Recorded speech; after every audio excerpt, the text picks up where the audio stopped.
Alright guys, so today I want to go over a comment that I got on my flash modifier video. The commenter was expressing that they wanted to see a comparison between a Speedlight and a Monolight.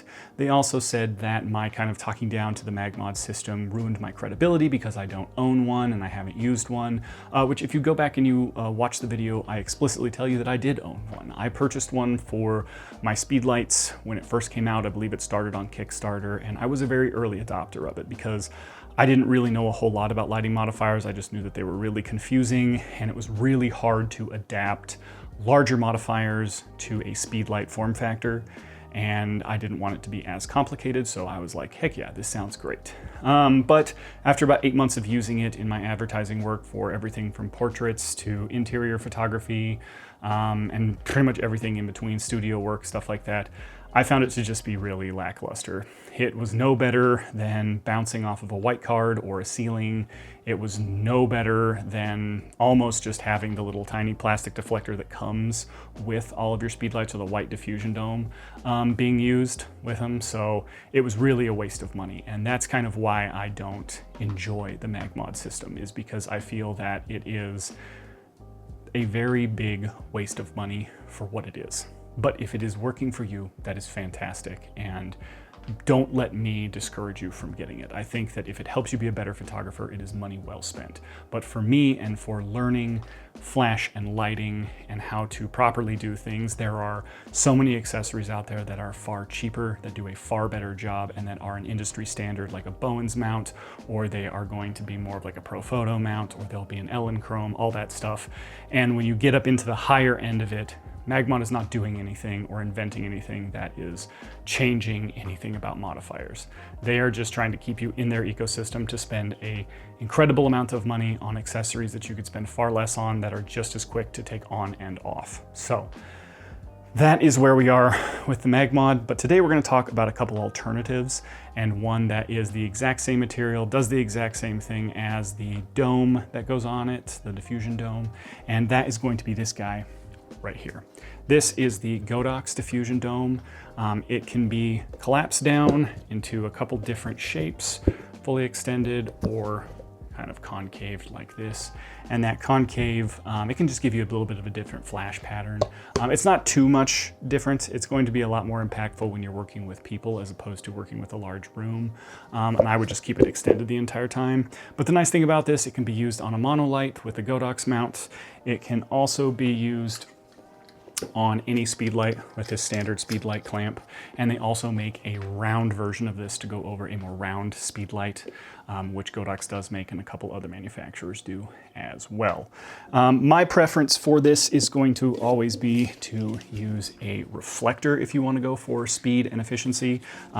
Get a diffusion dome with a diffusion sock. You can buy all three of these on Amazon for around $30, which is the same price as that Godox diffusion dome. And this is going to, in my opinion, give you the best of all of the different worlds. So you are going to be able to have a reflector that limits the amount of power loss you would have by putting this on a flash, because the very, very high view of how flash works is any modifier that you put in front of the bare light bulb is going to give you a net power loss of some kind, or is going to diminish the brightness slightly. And the reason is because the light scatters a different way when you put something on it, and when it scatters, it loses some energy, and it just doesn't come off as being as full power as some would say. So this is the best way. It's metal, really easy to keep around to not break. It's very durable. It's very easy to set on the floor, and it can rest like this, and it's nice and quick and easy, as opposed to using something like the lantern that I use, which is very big, very bulky, can knock stuff over, and rightfully so. It's a lot harder to use. This would be the best bang for your buck with a Monolight. This is going to be the Speedlight we are working with. This is a Yongnuo 660. I do not have an 8200 Pro, which is kind of where I think a lot of the MagMod stuff comes from, because it is a very powerful, kind of in between Speedlight and Monolight. It's not the same 4 AA batteries that a Speedlight or a traditional Speedlight would use. but it is extremely powerful. It is half the power of a Monolight, which is again another reason I say you should probably get a Monolight, because the power is just far better than what you would get with the 8200. But this is around 60 watt seconds. It doesn't have an equivalent because they're generally measured in guide numbers instead of watt seconds, but it is significantly less powered. But I feel like a lot of people get introduced to Flash with these guys, so it should be a very fair comparison in terms of what you get. And so we will jump into Lightroom and I will show you the comparison between the Monolight and the Speedlight. We will show off a bunch of different accessories and then you guys can make a call on what you think is the best way to use them. All right, we are here in Lightroom. We are checking out our different Flash photos that we had, and we are looking to see what the differences are, what they compare like, what the different modifiers do. There's only a select few of them on this one. But just to show you what you're going to get with it and how they change the power of the Flash, how they change what you get. So what we are looking at here on this first one, I have done nothing. I have just imported this. I'm not going to adjust anything. We are going to take these straight out of camera and look at them. So this here is going to be our reflector. This is what I typically run and gun with. This is just a reflector on my Monolight. It is got a diffusion sock on it and a diffusion dome, and this is what I run and gun with for most things because I find it to be the best balance of speed, of flash power, and more convenience or just like ergonomics, I guess, where I'm not hitting it on things, I'm not banging it into stuff, things like that. This is what I use for, as I said in earlier, primarily for most of my residential real estate, unless it is an extremely nice home that needs to have really, really beautiful flash for it. This is what I use. Everything was shot at half power on the Monolight and the Speedlight, 1/200th of a second, f8, ISO 200. I did not have a window in this because I don't want to talk about that window power. This is my unfinished basement where we're going to have a much bigger room to do things in the future and to film in. We're still currently under construction, but I think this is a nice neutral palette. It's kind of a nice neutral template, if you will. So as we look at this guy, we can zoom in and see it's pretty bright.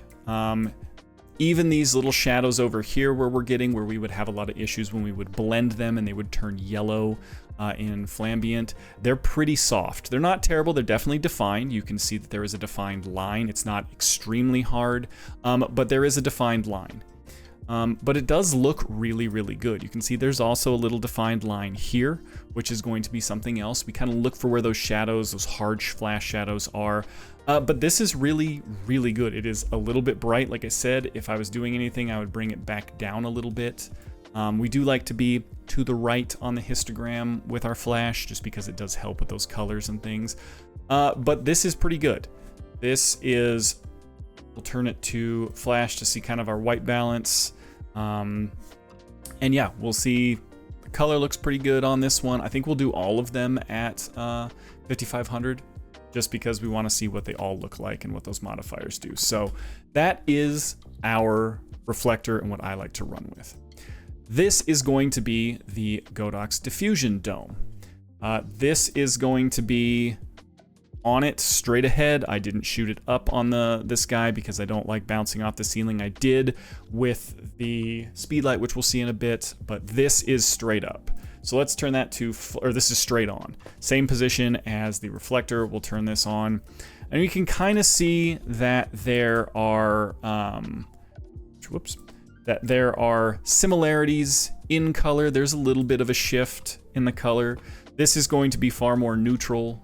We do lose some power, as you can tell here in the histogram, just because it is less targeted going forward and it is more spread out because of that dome. This was opened fully, so it was the full dome. It was not concaved in or convexed out. This was the full dome on it. And you can see it's not bad. It definitely doesn't have the same amount of power going forward here. You can see this is a lot lighter in here, whereas if we come back into this one, it is darker. It doesn't have the same reach as the reflector does. Which again is pretty much understood, but I will say that it is nice and diffused. The places we are going to see a little more light is probably on the edges because it does go in all directions as opposed to the Reflector, which does go in one direction. But for what we're doing, it's really not that bad. This is going to be the lantern. So this is the lantern that I have recommended, that I use for a lot of my architecture and stuff like that. And we can see that it is, again, losing some power. It's a pretty similar, maybe a little bit less on, it uses a little bit more power, excuse me. It's a little bit more even toned than the orb. So we are kind of going that here is the one that was really bright. We lost a little more power. We lose a little bit more on this one. You can tell it gets a little darker down here as well, but those shadows are super soft, just extremely soft. If we go back to the orb, see how defined this line is here. It's a really defined line. Same thing here, nice and defined. They're a little bit less than the Reflector, but not too much. They're still pretty much the same hardness, whereas this here is just so diffuse. There's no real clear defined line. You can definitely tell that it doesn't have the same reach as the other one, but it is still there. Now again, the color shift is less than this one. This one seems to be a little bit warmer, maybe a little more green in it, whereas this one tends to be a little cooler. This one is probably pretty similar if we bring it down just a little bit and kind of match up the flash power here. Let's go like right there, maybe up actually. Half a stop of light. Yeah, you can see, right? We're pretty similar here, and the color does not shift as much, whereas it does shift a little bit with that silicone. And again, that's going to happen with the MagMod as well, because that silicone has a certain tint to it that it's going to project out there. Is it bad? No, it's really not that bad at all. You could really correct this out without having too many issues at all. Okay, so this is going to be our Speedlight shot straight ahead with just the little diffusion card on it. That's it. There was nothing else to this. This is at half power. And again, you can tell this is where the Speedlight really struggles, because this is half power. This is nowhere near the brightness of the Monolight, which the brightness of the Monolight is extremely high. We could get away with, I mean, if we match these up, we're talking it's just barely over the middle. This is probably going to be almost a full, it's more than a full stop. It's almost a stop and a half of light difference between the two of these on that histogram, and that is pretty crazy if you think about it. You know, stop and a half for the same half power marker, and again, this is why a Monolight is going to be a much better option, in my opinion, because it is a much more powerful option. You can then take the power down, the battery will last longer, you don't need as much power to go as far. Also, the color on this one, let's change it to flash, and you can see it's definitely cooler. This is definitely a much cooler light than we are seeing with the Monolight. It is more blue, and again, that's as to be expected. I don't believe this one is supposed to be color accurate to that. Flash definitely moves around, and this is why when you pay for a more expensive flash, like a Profoto or an Elechrome, stuff like that, even Godox to some degree, you can get a guaranteed color temperature throughout the power range, whereas this one is going to kind of be all over the place. This was shot straight ahead, not bounced off. Now this next one is going to be a bounce off of the ceiling, because I have some people talking about they love bouncing it. Bouncing off the ceiling is the best method. I disagree. I think that it casts shadows in a strange way. It brings other problems in that I don't like to deal with, and it also eats a ton of power. This is even farther down than straight on, and you would need to push this up to either a higher ISO or a higher power. But if you do that, all of your ambient light is going to get brighter, and then you have this weird hot spot up here, and then the light falls off from the top to the bottom. And then we also have this hot spot on the concrete down here, which really doesn't yield a good, nice, even light, or a more even light. It also, the color changes because it's a more blue up here and it's more warm back here. It just has a lot of problems. And then this next one is the diffusion dome on the Godox diffusion dome hooked up to the Speedlight at half power. So this is at half power on that Speedlight. Again, we are down on power significantly. We're probably another stop down, maybe a half a stop. But again, we can change here. Let's go and change the flash color on some of these just so you guys can see it. Here's just regular flash balance on the bounced one. Again, picks up a lot of weird color. Doesn't look the greatest because it picks up whatever color it touches, which is kind of the grayness of the drywall. And on this one, we will change it to flash, and you can see it's kind of picking up a little bit more of the tone from that dome that we saw in our other one, which was over here. It is still picking that up. Again, we can turn it down a little bit. So it is kind of warming it up slightly, but it's still underpowered, and we've lost so much power from it. And that is the biggest difference between a flash, like a Monolight, and a Speedlight, is that power difference. They just can't compete. There is no way that a Speedlight can compare to a Monolight. The power is just significantly more. But again, you are working with something that is significantly heavier, significantly larger, and it is more cumbersome to work with. So if this works for you, it's something that I say go for it. You know, I think that you could be perfectly happy with something like this. Again, you've got hard flash shadows, but if this works for you, and if this is something that you think you can be quick with and replicate good color with, great, fantastic. I don't like them because the quality of light is terrible. You have hard flash lines across all of this. We have really strange color coming out of the light. It is very underpowered compared to what I like to run with, which is this guy, which is extremely bright, and it has a decently defined shadow, but it is nowhere near as defined as our Speedlight and the Bear light on it, and it blends it perfectly for me. And I think that is where we will end that discussion. I hope that it was a good illustration for you guys, because I really wanted to take the time to kind of show off the differences. And I think if in the future there's more and you want to see it in a real life setting, as this basement gets finished, it's something that I can do. And it's something that I should be able to do if I get another vacant home in the near future, and I can do it there. But we will toss it back and we will wrap this up. All right, and that kind of wraps up all of the different lighting modifiers in our Monolight versus Speedlight, kind of not challenge, but just roundup. And as you can see, the Monolight just wins hands down, which is to be expected. It is significantly more powerful, it is far more flexible, and you have a variety of different mounting options for accessories and different lighting modifiers, and it lasts all day with that battery. It is far better to be able to use a lower power setting on the Monolight and have the battery last longer than it is to use the max power setting on one of these guys and run through 4, 5, 6 sets of batteries in a day, depending on how many shoots you are doing. And yeah, again, I don't have any problems if people use the MagMod system and they love it. I think that it is just significantly overpriced for what you get, and they kind of want you to move into their ecosystem, and I believe they target newer photographers because Flash is complicated.